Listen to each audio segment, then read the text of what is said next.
नमस्कार, मैं हूं नीलू। तो 11 तारीख यानी 11 फरवरी का वो दिन जो ईरान और अमेरिका के बीच एक निर्णायक दिन माना जा रहा है। और ये निर्णायक दिन क्यों माना जा रहा है, दो बातें इसमें निकलकर सामने आ रही है। एक तो बेंजामिन नेतन्याहू अमेरिका पहुंच रहे हैं, डोनाल्ड ट्रंप से उनकी मुलाकात होगी। ईरान को लेकर क्या किया जाए, क्या करना है, किस तरह से प्रेशर बनाने की कोशिश नेतन्याहू की तरफ से होगी, ये 11 तारीख इस लिहाज से भी इंपॉर्टेंट है। साथ ही अगर इस्लामिक इनकलाब की बात की जाए जो ईरान में हुआ था और उसके बाद पूरी सत्ता और पूरी रिजीम वहां पर बदल गई थी, उसके बाद खामनेई साहब वहां पर आए और उसके बाद से अब तक वो ईरान पे शासन कर रहे हैं, यानी सुप्रीम कमांड है वहां के। उसकी एनिवर्सरी है और इसको लेकर कहा यह जा रहा है कि ईरान की सड़कों पर कल जितने अली खामनेई साहब के अलावा उनके जितने भी सलाहकार हैं, बड़े टॉप लीडर्स, बॉसेस हैं, वो सब दिखाई देंगे। और यहां से एक संदेश देने की कोशिश ईरान की तरफ से होगी कि उनके साथ जनता है और वो अब और इजराइल अमेरिका को बर्दाश्त नहीं करेंगे। कल टीवी पर खुद खामनेई साहब आकर कहते हैं कि देखिए, यह हमारे लिए एक बहुत बड़ा दिन है, इस्लामिक इनकलाब का वो दिन जिसे याद किया जाएगा और सभी सड़कों पर उतरेंगे। अली खामनेई साहब की बात की जाए तो किस तरह से उनके फॉलोवर है पूरी दुनिया में, और बहुत सारे दर्शक भी हमें कमेंट करते रहते हैं कि देखिए, शिया और सुन्नी वो अलग बातें हैं, हम सब अली खामनेई को मानते हैं, उनको फॉलो करते हैं। और कल जब ईरान की सड़कों पर यानी 11 फरवरी का वो दिन दो चीजों के लिहाज से बहुत महत्वपूर्ण होने वाला है, यानी कि एक तरफ मुलाकात इजराइल और अमेरिका की, और दूसरी तरफ ये जो दिन है जिसको ईरान एक विक्ट्री के तौर पर मनाता है, उस दिन पर देखना होगा कि कौन कौन सामने आता है और किस तरह से वो ये देखने की कोशिश करेंगे कि ईरान की जनता कितना उनके साथ है। क्योंकि पीछे हमने देखा था किस तरह से जो वहां पर प्रदर्शन हुए थे और कहा यह जा रहा था कि जो रिजीम है पुराने, उसको अपदस्थ करने की कोशिश है, अली खामनेई साहब को हटाने की कोशिश है। इसको भी भांपने की कोशिश यहां पर अली खामनेई और उनके सहयोगी और सलाहकार करेंगे कि क्या मूड है जनता का। जो स्टैंड उन्होंने अमेरिका और इजराइल के लिए लिया है, क्या उस मूड को मानने को और उसको सपोर्ट करने को लेकर ईरान की जनता तैयार है। क्योंकि ईरान की असेंबली में हमने देखा कि लगातार यही कहा जा रहा है कि अब और देर करने की जरूरत नहीं है, इजराइल और अमेरिका पर हमला ईरान खुद करे और हम उनके साथ खड़े हैं। लेकिन ईरान कूटनीतिक बातों का भी ख्याल रख रहा है, साथ ही साथ सैन्य तैयारी भी अपनी पूरी तरीके से मुस्तैद कर रहा है। अब बात पहले मुलाकात की करते हैं जो 11 फरवरी को होने वाली है, यानी कि ट्रंप और नेतन्याहू की। देखिए, ट्रंप चाहते हैं, ट्रंप ने अपने सारे सहयोगियों से बातचीत कर ली है, उनके सलाहकारों से बात कर ली है, सेना प्रमुखों से बात कर ली है, और सबका यही मानना है कि अभी बातचीत से ही हल निकालने की कोशिश की जाए। लेकिन नेतन्याहू डिस्परेट हैं इस वक्त कि नहीं, इस वक्त सही समय है, हमला करने का समय है, ईरान में अंदरूनी हालात बेहतर नहीं है और ये सही समय है ईरान पर हमला करे, वरना तो उनकी सुपरसोनिक बैलिस्टिक मिसाइलें इजराइल पर गिरेगी। वो भी 12 मिनट के अंदर बताया जा रहा है कि कुछ ऐसे सुपरसोनिक मिसाइलें हैं जो कि बिल्कुल 12 मिनट में ईरान के अंदर दाखिल, माफ कीजिएगा, इजराइल के अंदर दाखिल हो जाएगी, जो बिल्कुल पूरी तरह से खत्म कर देगी। कौन कौन से शहर इजराइल के इसके निशाने पर है वो भी आपको बताएंगे। लेकिन नेतन्याहू का यही कहना है कि अब और देर करने की जरूरत नहीं है, ईरान को नक्शे से मिटाना है। इधर ईरान पूरी तरह से तैयार है कि अब और बर्दाश्त नहीं किया जाएगा। नेतन्याहू की जो दादागिरी इस वक्त पूरे उस एरिया, उस क्षेत्र में वो अपने आप को महाशक्ति मानता है, अब उसे और बर्दाश्त नहीं किया जाएगा। और पीछे कुछ दिनों में हमने देखा, जून में जिस तरह से अमेरिका और इजराइल ने मिलकर ईरान पर हमला किया, उसके बाद कहा गया कि तमाम जो परमाणु संयंत्र थे उनको नस्ल नाबूद कर दिया गया, खत्म कर दिया गया। तब भी ईरान ने कहा कि देखिए, हमारे अंडरग्राउंड परमाणु संयंत्र हैं और बहुत ज्यादा नुकसान नहीं हुआ है। वहां से ईरान ने अपने आप को रिपीट किया, यानी वहां से अपने आप को उबार कर लेकर गए और आज इस पोजीशन में है कि वो लगातार ट्रंप और नेतन्याहू को धमकी दे रहे हैं कि एक भी हमला आपके अस्तित्व के लिए संकट खड़ा कर देगा। तो अब आपको कुछ बातें बताते हैं। 11 फरवरी का जो दिन है ये इसलिए इंपॉर्टेंट है कि फैसला होगा कि युद्ध होगा या फिर शांति होगी, बातचीत होगा या फिर सब कुछ यहीं पर खत्म होगा और उसके बाद बातचीत का दौर आगे बढ़ेगा, या फिर यहां से नेतन्याहू दबाव बनाने में ट्रंप पर एक तरह से सफल हो जाते हैं और फिर ईरान पर कोई बड़ा हमला दिखाई देगा। और ईरान भी इसके लिए तैयार है। बताया जा रहा है कि जो उसकी तमाम मिसाइलें हैं इस वक्त तैनात कर दी गई है अंडरग्राउंड सिटी में। कल की बातचीत को लेकर ये सब कुछ हो रहा है और ईरान भी पूरी तरह से तैयार है। अब देखिए, बताया जा रहा है कि जो अमेरिका के कुछ जहाज हैं, जो वॉरशिप है, उसमें हमने देखा था कि अब्राहम लिंकन तो पहले ही पहुंच चुका है, यमन की खाड़ी के आसपास इस वक्त है। बताया जा रहा है कि यूएसएस फोर्ड बहुत जल्द पहुंचने वाला है और यूएसएस जॉर्ज बुश की तैनाती भी बहुत जल्द इसके आसपास कर दी जाएगी। यानी अमेरिका अपनी तरफ से पूरी तैयारी कर रहा है।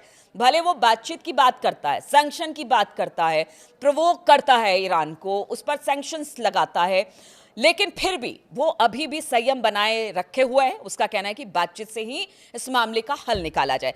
तो इसको लेकर अमेरिका लगातार अपनी जितने वॉरशिप हैं या फिर लड़ाकू विमान है, जगह जगह इसका डिप्लॉयमेंट अभी भी तेजी के साथ आगे बढ़ा रहा है, जिसमें पहले तो अब्राहम लिंकन था, अब फोर्ड और जो जॉर्ज बुश है वो भी सामने आ गए हैं।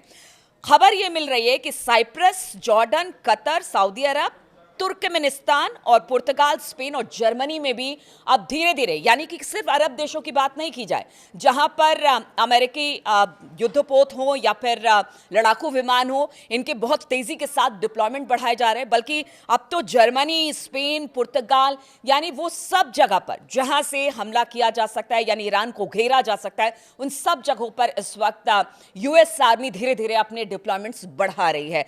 अब इस बीच एक खबर यह भी आई कि जैसे अगर अमेरिका कोई मूवमेंट करता है, वैसे ईरान भी उसको जवाब देने के लिए तुरंत तैयार रहता है। इसलिए कहा जा रहा है कि तुर्कमेनिस्तान के पास जैसे ही अमेरिकन डिप्लॉयमेंट्स देखने को मिला है, वैसे ही उसी के बगल में ठीक वहां से एक हाइपरसोनिक मिसाइल भी दागी गई है, लॉन्च किया गया है ईरान की तरफ से। यानी ये बताने की कोशिश की गई है कि देखिए, आप जहां भी डिप्लॉयमेंट कर रहे हैं उन सब पर हमारी नजर है और हम हर उस जगह पर जहां के आपके डिप्लॉयमेंट्स हैं या जहां पर आपके जंगी जहाज खड़े हैं या लड़ाकू विमान है, हम हर उन जगहों पर जवाब देने को तैयार है। और ये पीछे हमने देखा भी था कि किस तरह से चीन की सैटेलाइट ईरान के लिए काम कर रही है। एक एक जगह के बारे में बारीकी से जानकारी ईरान को दे रही है और उसके बाद ईरान भी इसे लेकर सक्रिय हो रहा है।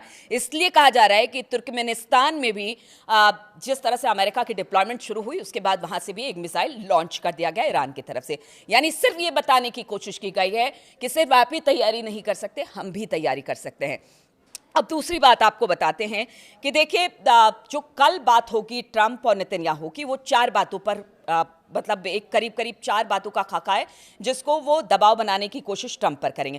पहला तो बैलिस्टिक मिसाइल, जो उनकी हाइपरसोनिक बैलिस्टिक मिसाइल है, उनका प्रोडक्शन बंद कर दिया जाए। इस पर खासा जोर नेतन्याहू का रहने वाला है, ये कल भी मैंने आपको बताया था। इसके अलावा नेतन्याहू का ये कहना है कि देखिए, उनके जो तमाम शहर हैं इस वक्त ईरान के मिसाइलों के रेंज में है। उसमें से वो बताते हैं कि जैसे हाइफा है, तेल अवीव है, एस्कलॉन है, डिमोना है, जो उनका परमाणु संयंत्र है, वो भी उनके मिसाइलों के निशाने पर है। तो भाई, ये हम नहीं देख सकते कि उनकी एक मिसाइल आई और हमारे देश के किसी बड़े शहर को तबाह करके चली गई। इस पर भी बातचीत होगी।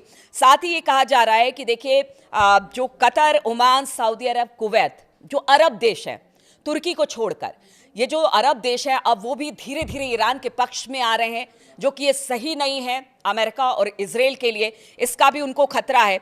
और साथ ही साथ ये बताया जा रहा है कि देखिए, कोशिश यही करेंगे नेतन्याहू कि यही सही समय है, अगर अभी नहीं तो कभी नहीं। ऐसा नेतन्याहू का मानना है कि यह सबसे सटीक समय है जब आंतरिक हालातों से ईरान जूझ रहा है, अंदरूनी तौर पर वो कमजोर हुआ है, तो इस वक्त हमला करना ठीक रहेगा। इस तरह के दबाव बनाने की कोशिश ट्रंप पर, लेकिन आप जानते हैं ट्रंप मूडी है, उनके मन में जो आएगा वो करेंगे, जो उन्होंने डिसीजन लिया होगा वही करेंगे। इसलिए लोग 11 तारीख का इंतजार कर रहे हैं कि इस बातचीत के बाद क्या निकल कर सामने आता है। लेकिन डर इस बात का है कि जो बिगड़ैल आपके बच्चे हैं, इजराइल को बिगाड़ के अमेरिका ने रखा है, क्या वो ऐसा भी हो सकता है कि अमेरिका के मना करने के बाद भी इजराइल हमला कर दे ईरान पर? इस बात का भी डर है लोगों को, और इसीलिए ईरान ने अपनी जितनी सुपरसोनिक मिसाइलें हैं अंडरग्राउंड सिटी में तैनात कर दी है कि किसी भी हालात से निपटने के लिए वो पूरी तरह से तैयार है।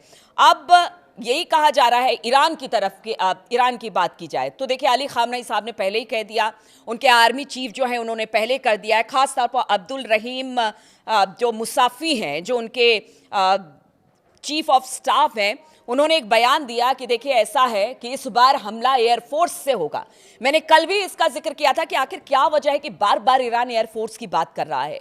ईरान के बेड़े में क्या कुछ ऐसे फाइटर प्लेन्स जो नेक्स्ट जेन के हैं, जो तबाही मचा सकते हैं, क्या वो पहुंच गए हैं, जिसके बाद एयरफोर्स ईरान की इतनी खुलकर सामने आ रही है। और चीफ ऑफ स्टाफ भी ये कह रहे हैं कि हमला ऐसा होगा कि अमेरिका और इजराइल याद रखेगा। तो बार बार एयरफोर्स का भी जिक्र हो रहा है। मिसाइल से तो पहले ही अमेरिका और इजराइल परेशान थे। आप देखिए अगर एयरफोर्स में भी किसी लड़ाकू कोई ऐसा फाइटर प्लेन या लड़ाकू विमान आ जाता है जिससे तबाही मच जाएगी इजराइल अमेरिका में, तो फिर उसका क्या।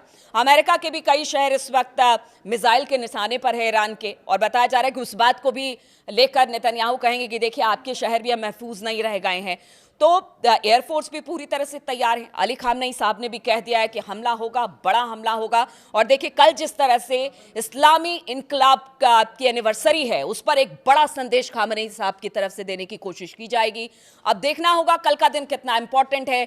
अमेरिका और इजराइल की बैठक होती है, वहां से क्या निकल कर आता है, इधर ईरान की जमीन से क्या बात निकल कर सामने आती है, ईरान किस तरह से तैयार होगा, और इस तनातनी और टेंशन भरे हिसाब किताब के बीच क्या होने वाला है किसी को कुछ नहीं बताया। सब कयास लगा रहे हैं, युद्ध होगा, युद्ध होगा, युद्ध होगा पिछले काफी दिनों से। लेकिन इस बार ट्रंप बड़े सतर्क हैं और बड़े फूक फूक के कदम ले रहे हैं। और ईरान भी ये नहीं चाहता कि पहले वो हमला करे। ईरान पूरी कूटनीति के साथ ये कोशिश करेगा कि सामने से हमला हो और फिर उसका जवाब दे, ताकि जो इंटरनेशनल कानून है उसके तहत वो भरपूर जवाब इसका दे सकता है। उस बात का ख्याल भी ईरान लगातार रखेगा। तो देखिए बहुत सारी चीजें हैं जो कल पर डिपेंड कर रही है। 11 फरवरी की वो तारीख जिस पर सबकी निगाहें होंगी, हमारी भी निगाहें होंगी। लगातार हम आपको तमाम अपडेट्स देते रहेंगे। और कल का दिन बेहद महत्वपूर्ण है। कल क्या होने वाला है, कल के बाद क्या होगा, ये सबकी निगाह इस पर लगी हुई है।